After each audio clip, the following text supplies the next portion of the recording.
आपण खूप स्वप्न बघून यूट्यूबचं चॅनल सुरू करतो, पण आपली एक चूक आपली सगळी मेहनत मातीत घालवू शकते. मी सुद्धा सुरुवातीला हीच चूक केली.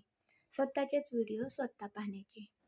पण मला वाटलं व्ह्यूज वाढतील, पण झालं उलटच. माझं चॅनल डेट झालं. माझं चॅनल डेट कसं झालं हे आज मी तुम्हाला सांगणार आहे, जेणेकरून जी चूक मी केली ती तुम्ही करू नका. नमस्कार, मी गौरी. स्वागत आहे तुमचं आपल्या मराठमोळ्या चॅनल गौरीची दुनियामध्ये.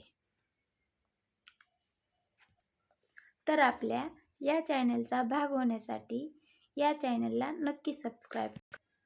आता वळूया आपण आपल्या मुख्य विषयाकडे. आपला 4000 वॉच टाईम पूर्ण होण्यासाठी आपण काय करतो?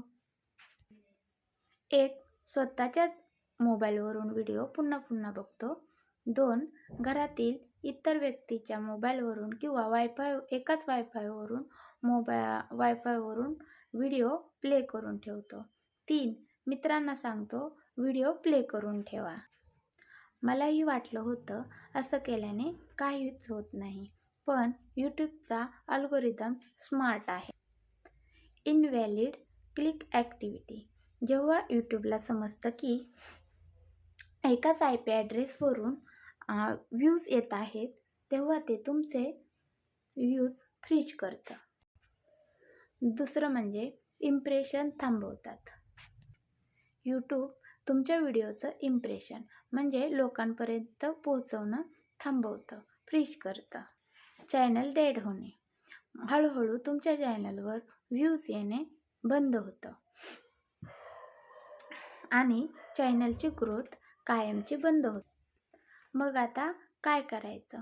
मी ही चूक केली आणि माझा अनुभव असा आहे की असं करण्यापेक्षा आपण आपल्या कंटेंटवर लक्ष दिलं पाहिजे. आणि जर आपल्याला आपला व्हिडिओ चेक करायचा असेल तर यूट्यूब स्टुडिओमध्ये चेक करावा. पण मुख्य यूट्यूब चॅनलवरती जाऊन व्हिडिओ कधीच प्ले करायचा नाही. जर तुम्हाला ही माहिती महत्त्वाची वाटली असेल तर या व्हिडिओला नक्की लाईक करा आणि तुमच्या यूट्यूब मित्रासोबत शेअर करा. पुन्हा भेटूया अशाच एक माहितीपूर्ण व्हिडिओमध्ये गौरीची दुनियामध्ये. धन्यवाद.